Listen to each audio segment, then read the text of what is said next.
India 1947 से 2014 part 7। प्रधानमंत्री मनमोहन सिंह का साल 2009 से 2014 तक का दूसरा कार्यकाल भ्रष्टाचार के आरोपों से घिरा रहा। दृष्टांत के लिए 2G स्पेक्ट्रम मामला, आदर्श घोटाला, राष्ट्रमंडल खेल घोटाला, कोयला घोटाला आदि।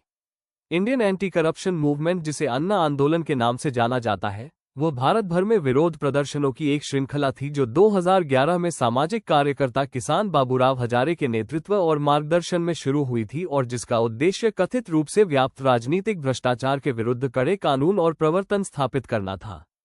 इस अभियान में शामिल अन्य लोगों में थे तत्कालीन comptroller and auditor general Vinod Rai, तत्कालीन सेना अध्यक्ष जनरल VK सिंह, प्रथम महिला IPS अधिकारी श्रीमती किरण बेदी, योग गुरु बाबा रामदेव, IRS अधिकारी श्री अरविंद केजरीवाल वगैरह। बड़े पैमाने पर प्रदर्शनकारियों ने कानूनी और राजनीतिक मुद्दों पर ध्यान केंद्रित किया, जिनमें राजनीतिक भ्रष्टाचार, चोरतंत्र और भ्रष्टाचार के अन्य रूप शामिल थे। यह आंदोलन मुख्यतः अहिंसक नागरिक प्रतिरोध था और इसमें प्रदर्शन, जुलूस, सविनय अवज्ञा के कार्य, भूख हड़ताल और रैलियां शामिल थीं और आयोजन, संवाद और जागरूकता बढ़ाने के लिए सोशल मीडिया का उपयोग किया गया था। भारतीय जनता पार्टी की पैतृक संस्था और राष्ट्रवादी हिंदू संगठन राष्ट्रीय स्वयंसेवक संघ RSS ने बिना किसी प्रत्यक्ष वित्तीय सहयोग या अग्रिम पंक्ति के नेतृत्व के, विशेष रूप से रामलीला मैदान जैसे प्रमुख विरोध स्थलों पर, सक्रिय रूप से संगठनात्मक समर्थन प्रदान किया और स्वयंसेवकों को संगठित किया।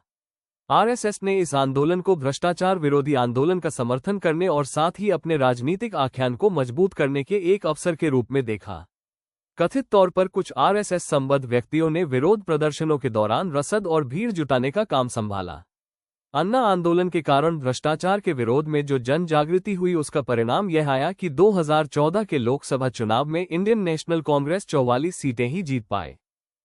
इस वीडियो को प्रस्तुत करने से पहले आपको बताना चाहूंगा कि इसे RGM का सहयोग प्राप्त है, एक डिजिटल प्लेटफॉर्म जो आपको बिना किसी निवेश के अपना बिजनेस प्रमोट करने और लाखों रुपया कमाने का अवसर देता है। साथ ही कई एक्स्ट्रा बेनिफिट्स भी मिलते हैं।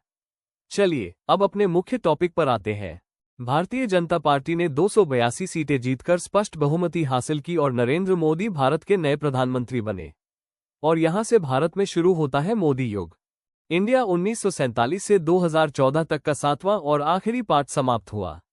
उम्मीद है आपको ये बेहद पसंद आया होगा।